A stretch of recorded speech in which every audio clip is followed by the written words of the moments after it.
Amateurs get all enamored when the stock's going up and they start having all kinds of illusions that the thing's going to keep going forever.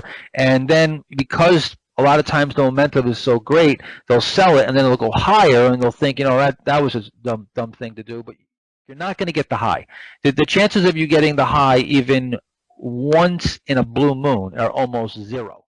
Trying to do is make a decent profit. Just make a profit and make more than you're risking and do it as many times as you can that it's meaningful enough for you to be able to compound a nice big return at the end of a year. Same thing, timeless. This is never going to change. It's simply the law of supply and demand on display. I'm using strength. I'm almost always selling at the strength unless I'm being forced out and it's coming back in. Then I'm being forced out of the stock. But I don't want to give the stock a chance to break. I don't ever want to give the stock a chance to break. When I have a stock that's going straight up like that, I watch it very, very carefully for signs of a top. And when I see a reversal on volume, or here it looks like it had an inside day and gap down, I do look to cut down the position. I don't want to lose the position because it's usually a very, very good stock, but I will cut it back, and I'll cut it back dramatically if it starts showing those signs of topping. In the later stage of a bull market, I might be treating things a little bit differently. If I was, buying this stock coming out of a base off of a bear market, I probably wouldn't be selling, any of my shares here, or maybe reducing a little bit, but I'd be holding for a much bigger move. So really, it depends on where it occurs. You want to buy Amazon now and hold it for 20 years?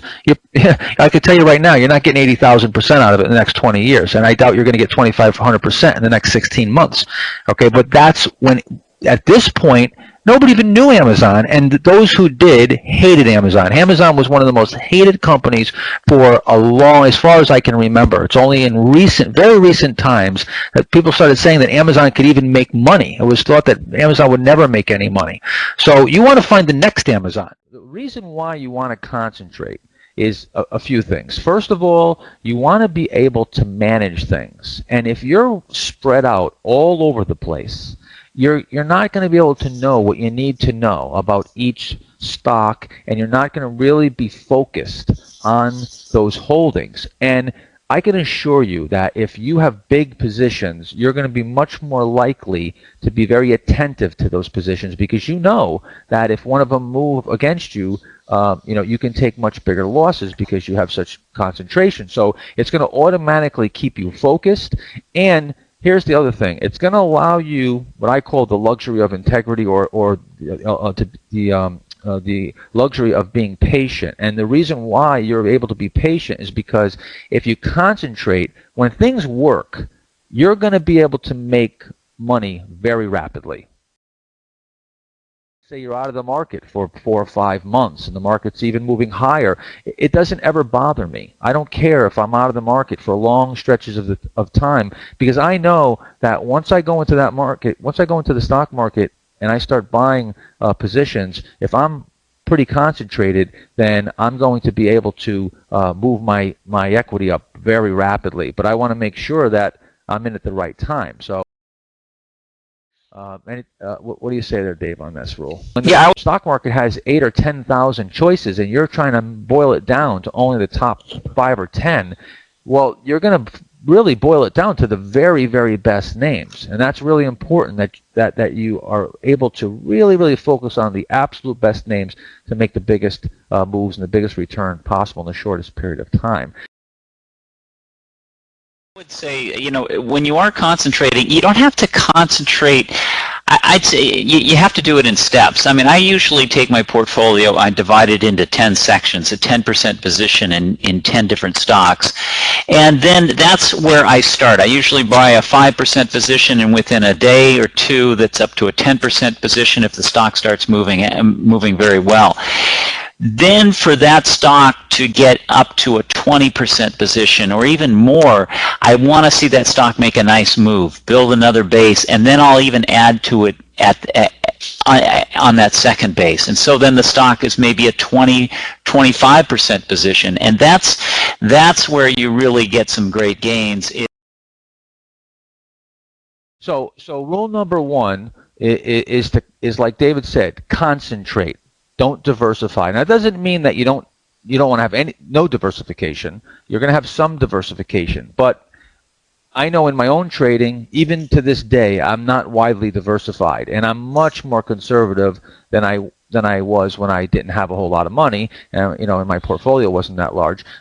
But even David, he's pretty concentrated even to this day. Although, again, we're going to talk about more the kind of trading that we did when we were really going for those huge returns, to start with a smaller amount of money and turn it into a large amount of money. I started off with a very small amount of money, just a few $1,000s, and then I eventually added some money to it. It got up to about 10,000. Finally, over a few years, I got it up to about 30,000. Now, that's not a whole lot of money to start with, but I turned that into 150, and then I turned it into $500,000, and then I turned it into $1 million change, and it just kept going. All because I was able to get really big returns year after year. Now, I plan for I expect the best, but I plan for the worst. Let's move on here. Of course, we don't have the time to go into go into everything in great detail. We're going to try to touch upon this and answer some questions. So I apologize that I could go on, and David could go on for this, with these topics for days on end. Excuse me. So what I do is I approach every trade from a risk-first standpoint. I had a tickle in my throat, sorry. And I know exactly what I'm getting out before I ever get into the stock. And I, to this day, I still have it committed to paper. And after doing it for 30 years, I still don't trust my memory with anything. Well, actually, I trust my memory less now that I'm 50. But I write it down, and then when that stock hits that point, there's nothing to think about. I just get out of it. I'll go and I'll reevaluate, and I might come back to it later on. Sometimes I get shaken out of a quick move, but at least I'm protecting myself, and that risk is always thought of as a function of my expected gain. And this is the number one single most destructive thing that every investor does, is that they don't cut their losses properly. And even if they do cut their losses, many investors only do it on some trades, and some trades they don't. Every now and then they fall in love with something. It ends up turning against them. They hold it down, and just a few stocks end up destroying what could have been really good performance. And then you look back and you find out that it's just a few bombs that hit your account that really messed you up quite a bit. And then you have some traders who they just refuse to look at that stuff and keep moving forward, and never really know why they went wrong. So it's really important to make sure you know where you're going wrong. Now, I have a little sign that's on my desk that I've kept for quite some time,